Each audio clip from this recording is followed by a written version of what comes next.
अनुसूचित क्षेत्र आरक्षण महासम्मेलन में आज बांसवाड़ा जिला मुख्यालय पर आयोजित हो रही सभा, सबसे पहले मंच पर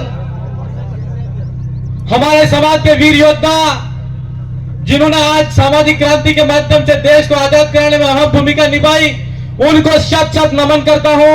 और गांव गांव डाणी डाणी से आने वाले मेरे युवा साथी, आप सबको और डूंगरपुर के आने वाले मेरे युवा भाइयों, श्रीमान राजकुमार जी रोड, हमारे सांसद के प्रत्याशी, आप सभी को मेरा क्रांतिकारी जोहार।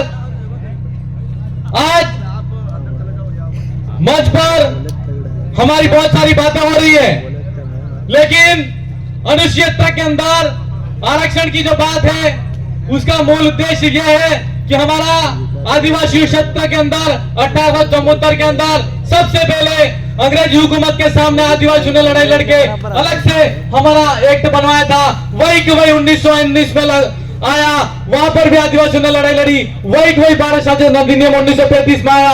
इसके बाद हमारे देश के अंदर जब संविधान बना तो 1950 के अंदर 5वीं अनुसूची और अनुसूचित क्षेत्र को शामिल तो किया गया, लेकिन अनुसूचित क्षेत्र में आदिवासियों के ऊपर 5वीं अनुसूची जो पूर्ण रूप से धरातल पर लागू होनी चाहिए थी वो नहीं हुई।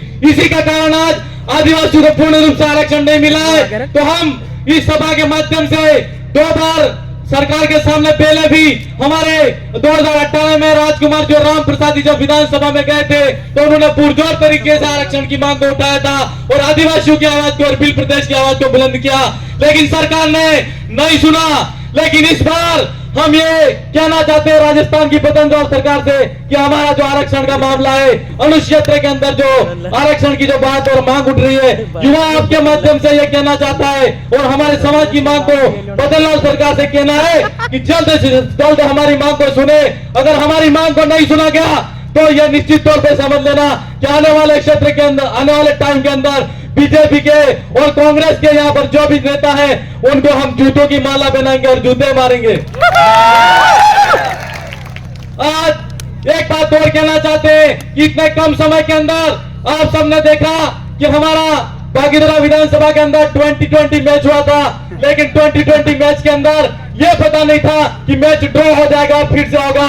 इस बार मैच फिर से होने वाला है।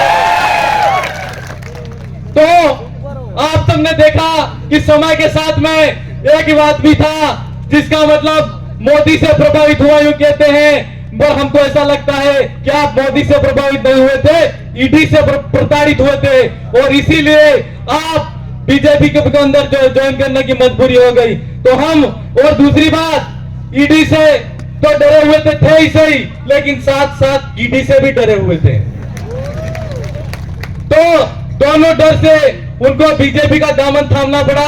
बाकी सारी बातें आप सब जानते हुए कि आदमी जब बहुत ज्यादा खा जाता है तो उसको डकारें नहीं आती तो वो डॉक्टर के पास जाता है, लेकिन ऐसा ही हमारे यहाँ पर हुआ कि 40 साल तक खाने के बाद में पेट से डकार नहीं आई तो उसकी डकार लेने के लिए ईडी वाला डॉक्टर के पास बीजेपी में शामिल होना पड़ा मेरे पर।